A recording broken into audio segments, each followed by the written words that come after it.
So if you turn to the book of Proverbs, anybody tell me what we were talking about the last time 2 weeks ago when we met studying the book of Proverbs? I'm sorry? Our words, right? The words that come out of our mouths.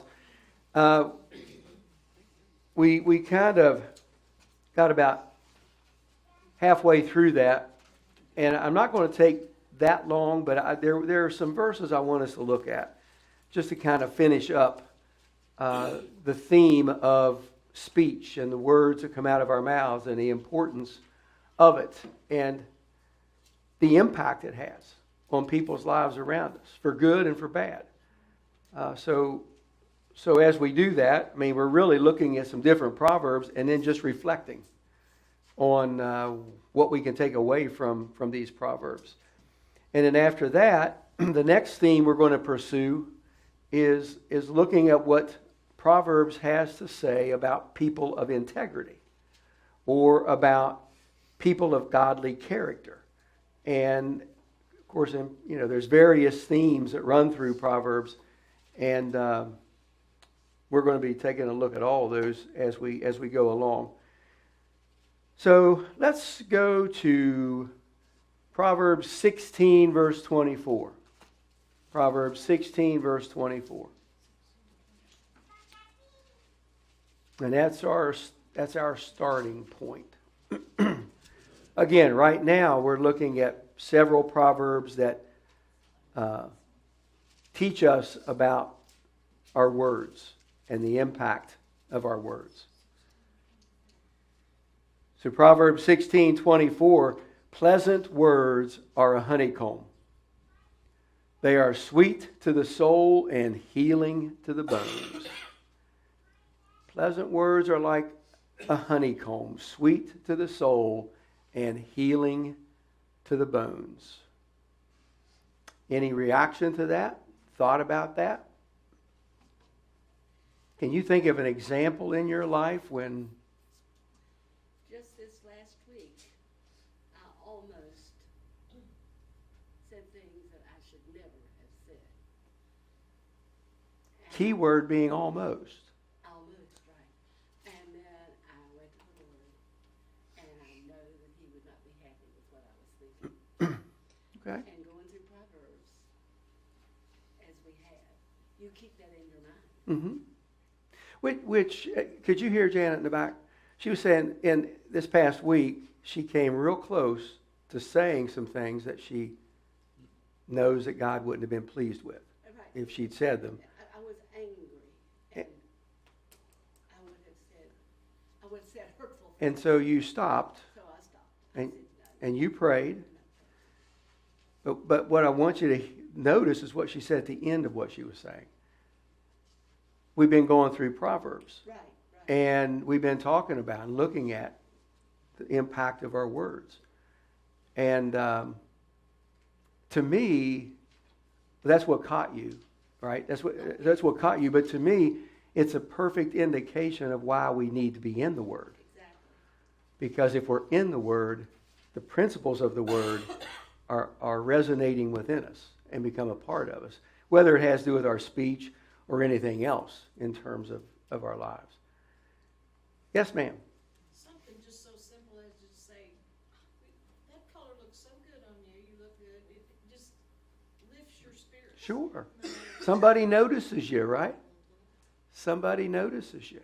I think this shows the importance of positive reinforcement. Absolutely. On your soul, your life. The concept of positive reinforcement.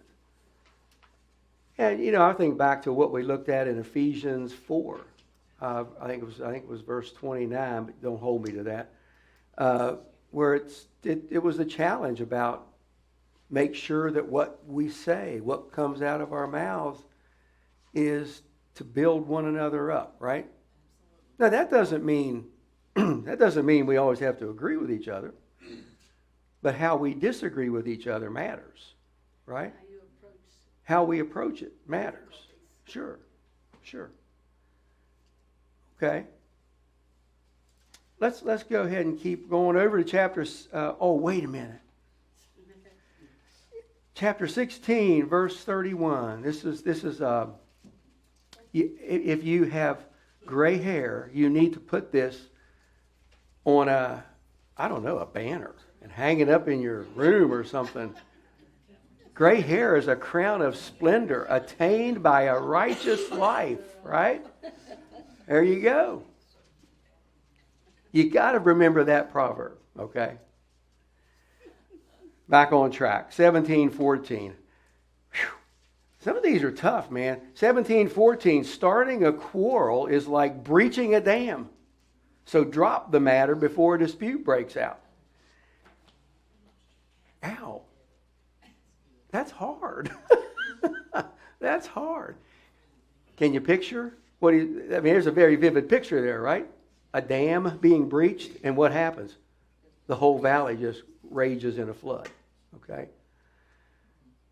And sometimes, all of us have been there. We've all done it. You almost did it, but you didn't. See? But we've all done it where it comes out and then it just keeps coming. It just keeps coming. And Then when it happens, you're sorry you said those words. sure, hopefully. I love the first verse of chapter 15. The first verse of chapter 15. Yeah, go ahead. We actually looked at that the last time, but go ahead and go for it. A soft answer turneth away wrath, the grievous words stirreth anger. Yeah. How we answer creates, or at least offers the opportunity to keep things under control. Right? Right. Back on 17:14, drop the matter before a dispute breaks out. I hear that in saying, stop and pray about it. Stop and really think about it. Stop and ponder what's the end result of where you're going. You lash out, they lash out. That's very hard to do, isn't it? That's very hard to do. Especially when we get angry. That's very tough. I'll tell you what, Proverbs is consistent. Verse 28 of chapter 17. I appreciate this one. Okay? Verse 28 of chapter 17. Even a fool is thought wise if he keeps silent, and discerning if he holds his tongue. Have you ever been a part of a conversation you know nothing about?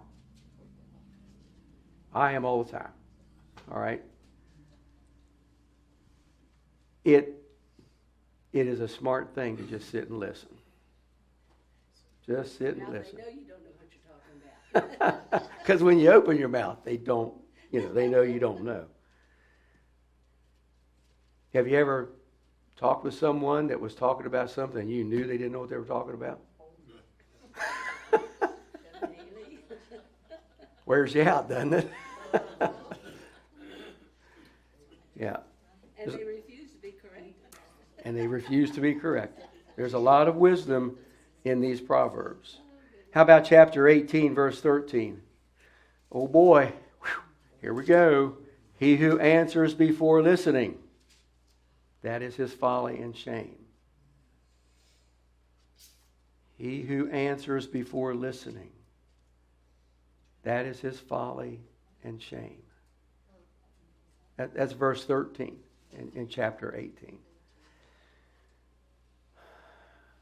So, some of these proverbs that talk about what comes out of our mouths also are talking about listening to really contemplate before what comes out of our mouths. Or, in this particular verse, listening to really understand. When you're talking together, I don't care if it's in your family or at work or in the neighborhood or at church or wherever it might be. It really pays to listen to understand. I give an exercise to couples that it sounds very wooden, like you got to really stay with it to carry it out, but it gives opportunity to be heard, and it emphasizes listening.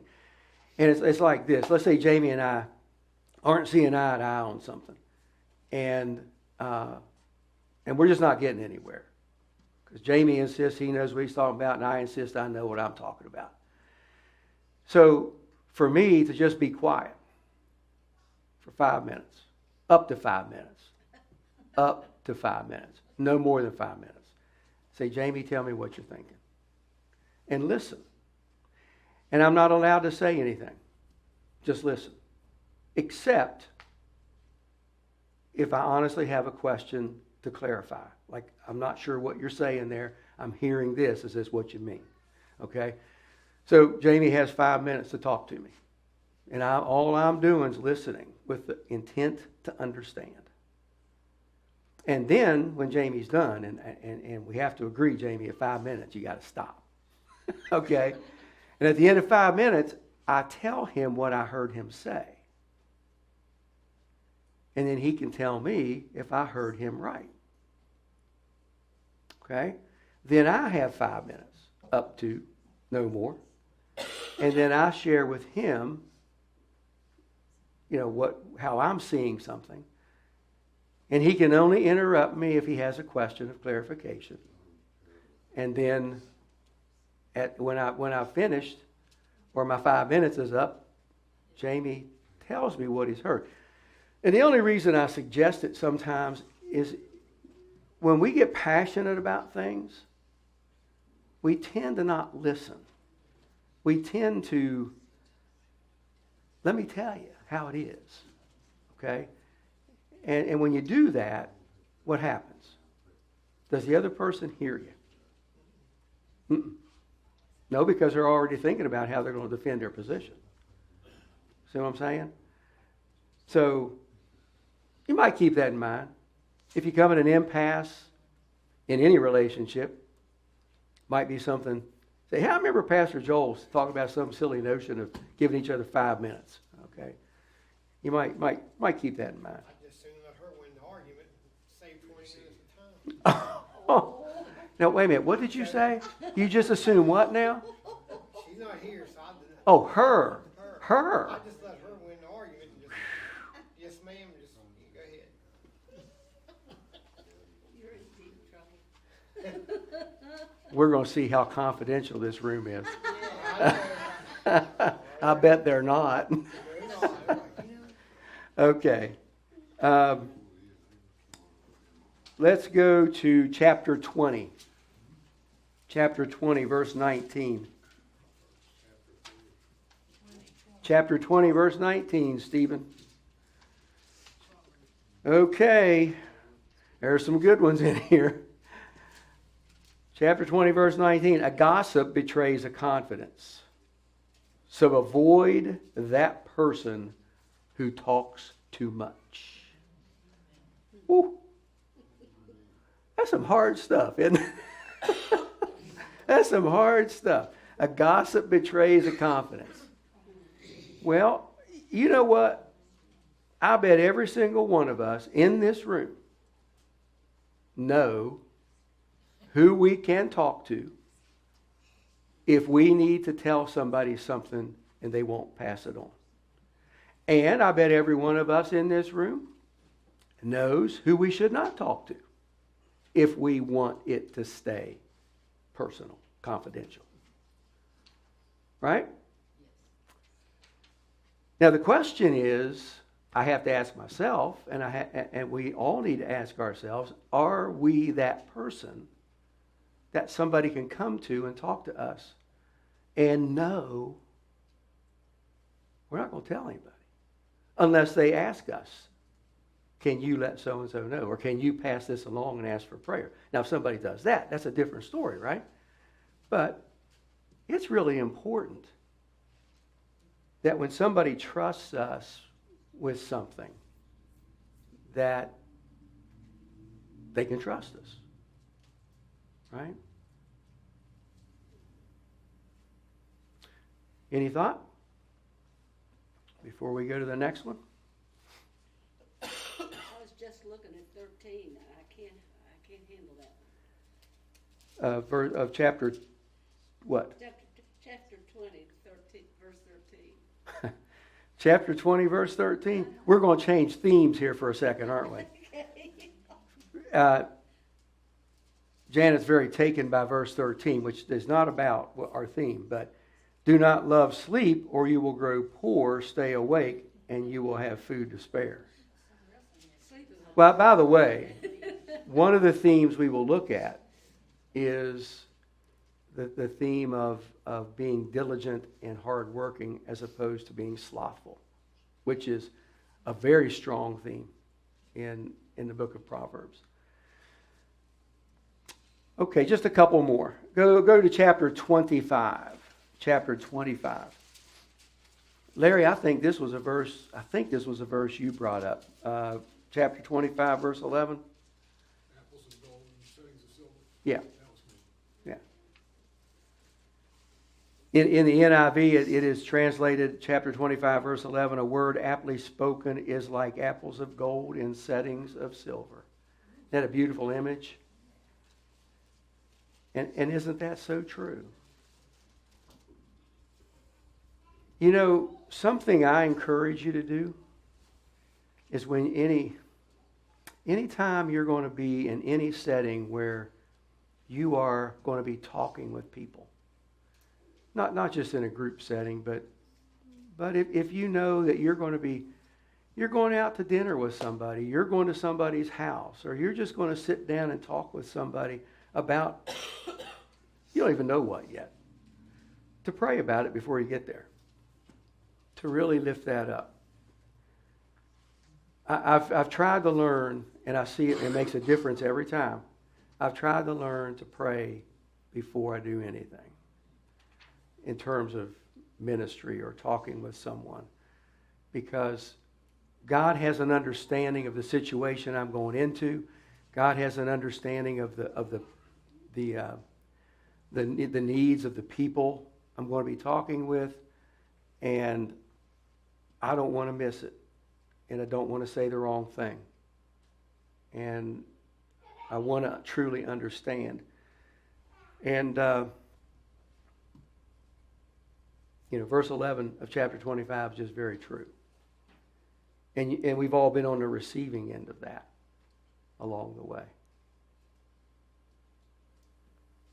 Any thought or even examples of that in your own life you think of? A word aptly spoken is like apples of gold in settings of silver.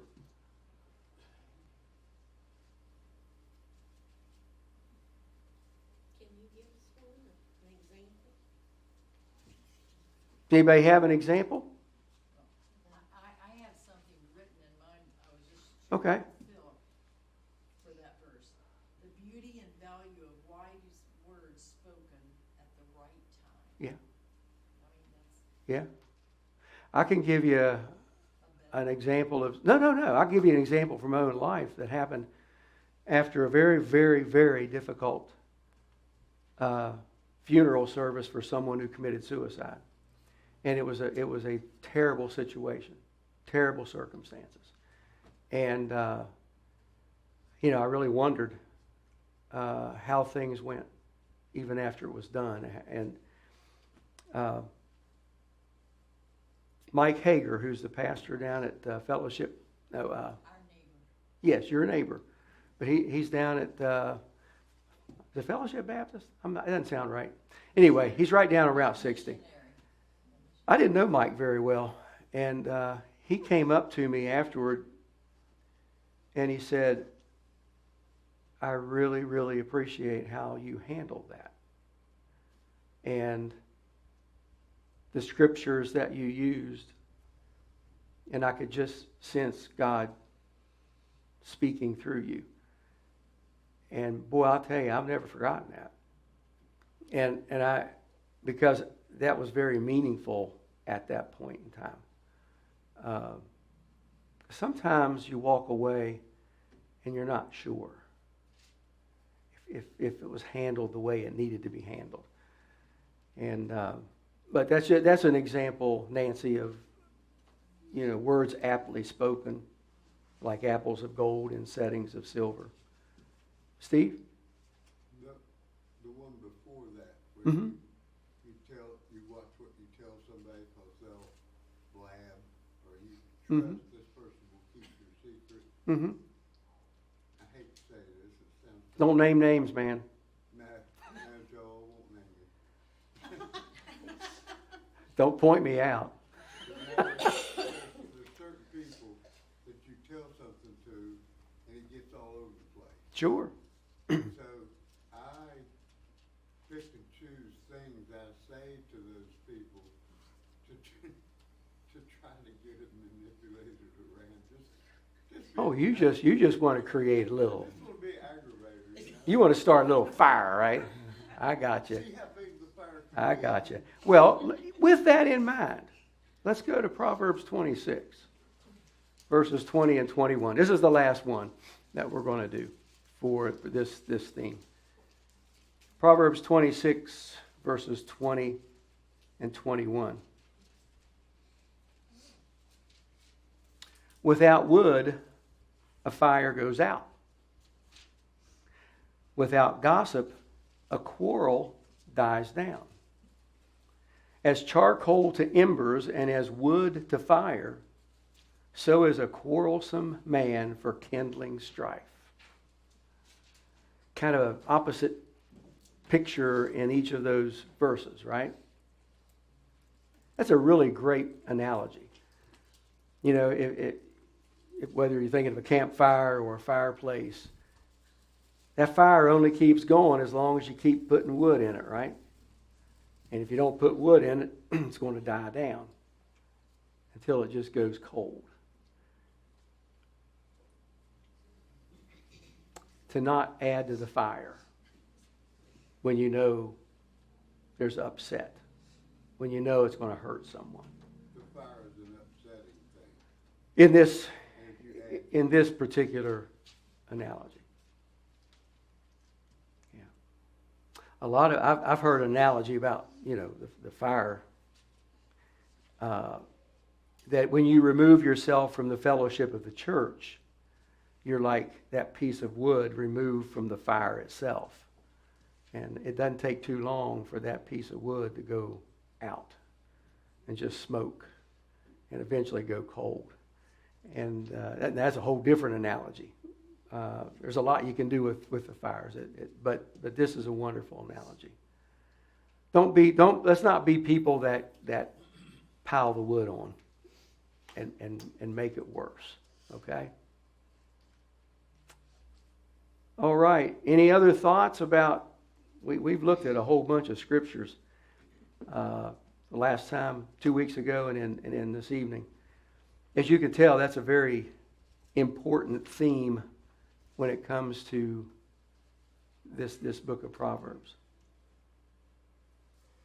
All right. Anything else on that before we move on? Okay.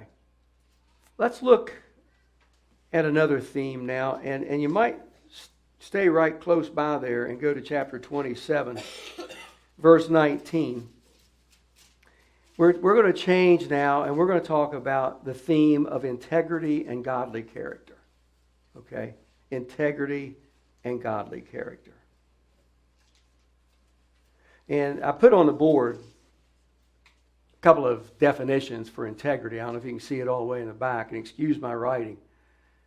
Integrity, if you look at it from just a simple definition, is fidelity to moral principles. Okay? If you think of it from a biblical perspective, it's faithfulness to the ways of God. To live those out. All right?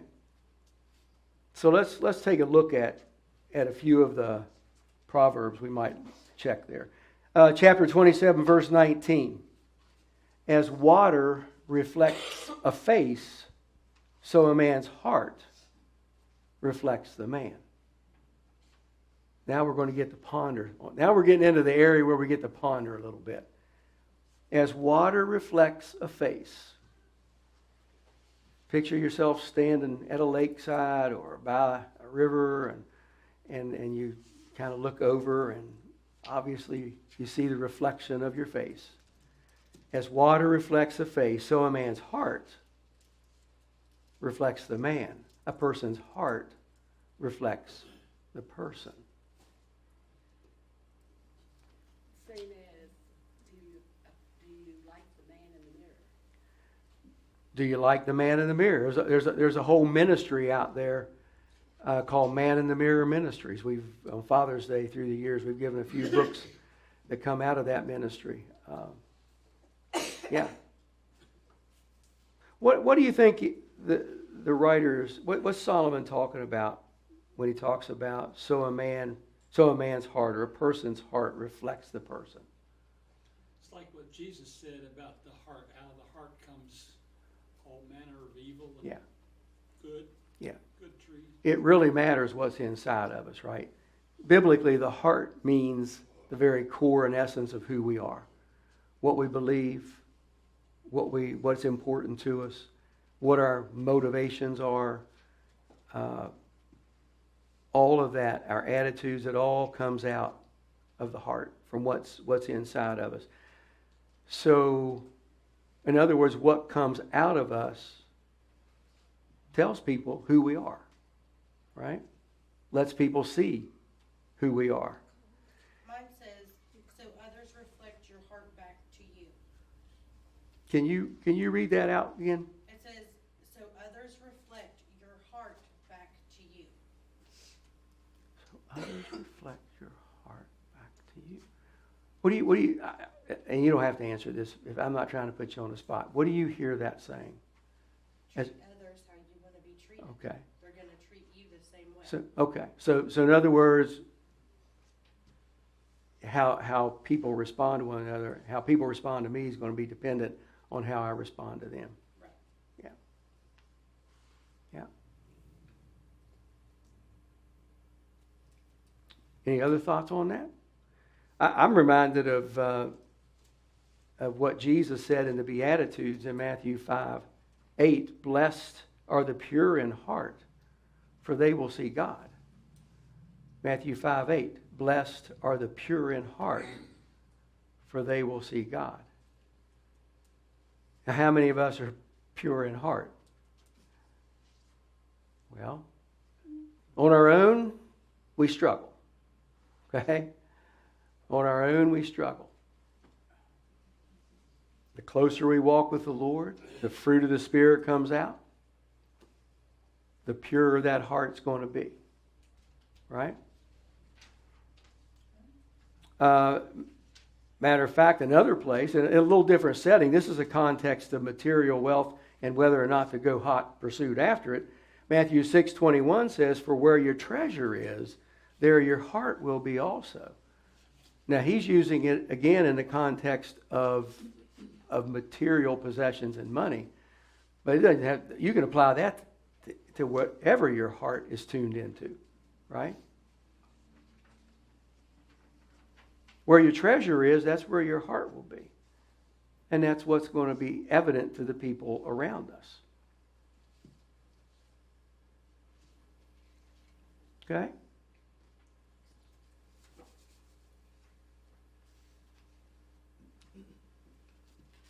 Y'all are quieter on this one.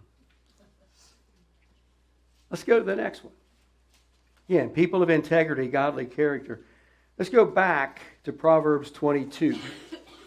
I'm not in order on this. We're going to be bouncing around a little bit.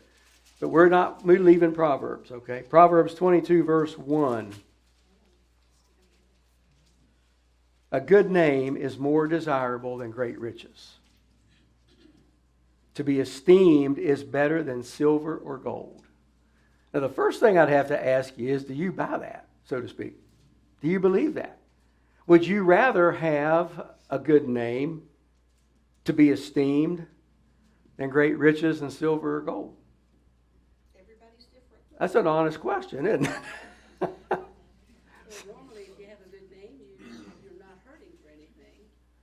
If you have a lot of wealth and money, you're not hurting for anything? No, if you have a good name. Oh, okay. If you have a good name, I didn't hear the first part of Yeah, that. yeah, forget it. There might be those that argue the other side of that, right? I think it's more important to have a good name than a big fancy house to live in, and I want my heart to be judged, not what I live in to be judged. Okay. To be a person of your word, to know. To be a person of your word. Yeah. Yeah. Always wanted to be known as someone who stood for something. To be known as someone who stood for something. What do you think a person, how would you describe, you've been starting to describe someone with a good name or someone that is esteemed, at least, this we're talking about from God's perspective, from God's people, someone that has a good name and esteemed. What other characteristics come to mind, a person like that? Integrity.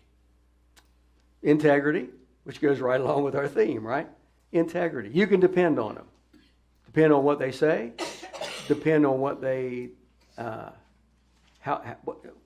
only what they say, but what they say they're going to do, and they end up doing it. When you know that person, you see more of Jesus and less of them. Boy, and that when you look at someone and you see Jesus in them, right? What was it John the Baptist said? Less of me, more of Christ. I mean, that's all of our desires, isn't it? Less of me, more of Christ. And that's what we want the world around us to experience. Less of me, more of Christ. Anything else come to mind when you think about a good name? Somebody who gives of themselves and expects nothing in return. Somebody that gives, expecting nothing in return. And that would be following in the steps of Jesus, right? We could put you in there, I think, because you fit all those traits. Let me tell you, I fall short so many times. I'm not kidding. That's very kind of you, by the way. I'm We just not all saying do. that We all fall but we are short. so blessed to have you as our pastor. Amen. Well, I appreciate that very much. Today, matter of fact, today we sat with 3 pastors at the lunch, and when we told them where we went to church, they just couldn't give you enough praise. Well, You're like State Right. Farm.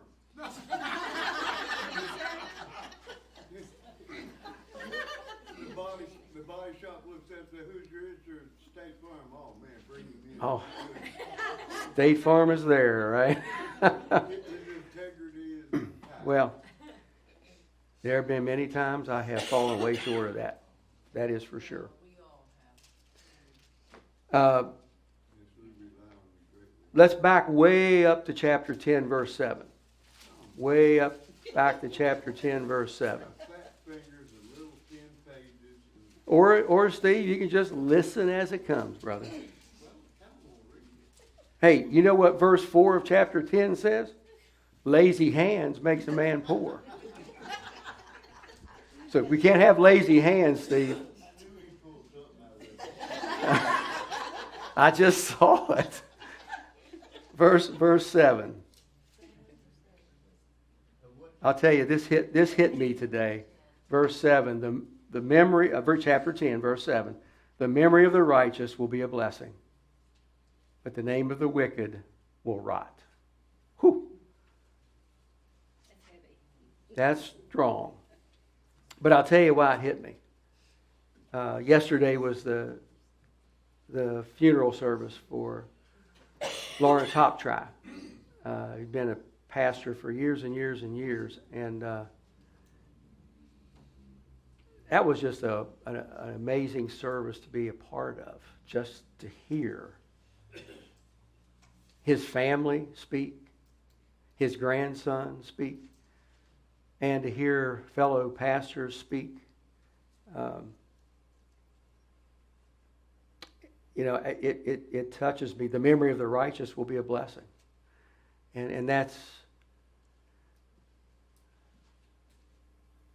how many times you think of people in your life that have gone to be with the Lord that have touched your life.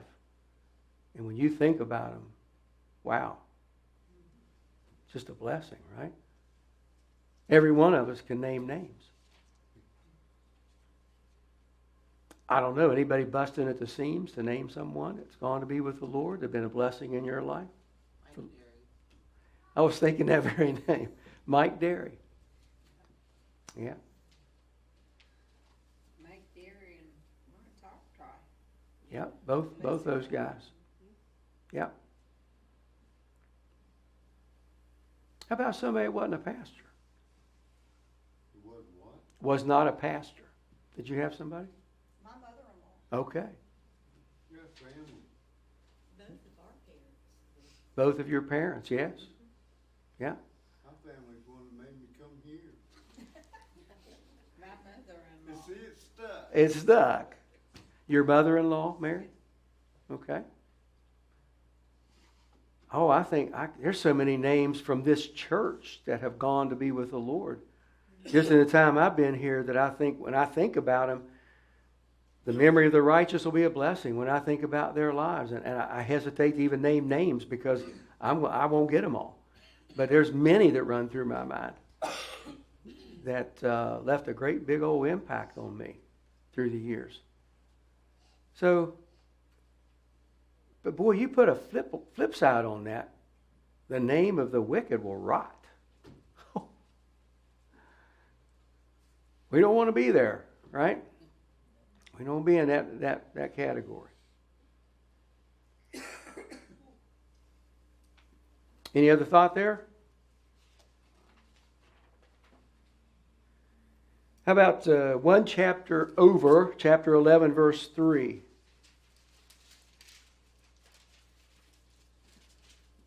Chapter 11, verse 3. The integrity of the upright guides them, but the unfaithful are destroyed by their duplicity. Now, sometimes my vocabulary struggles a little bit. So I want to make sure I had an accurate definition of duplicity. Duplicity is the deliberate deceitfulness in speech or conduct. Deliberate deceitfulness in word or action. Deliberate deceitfulness.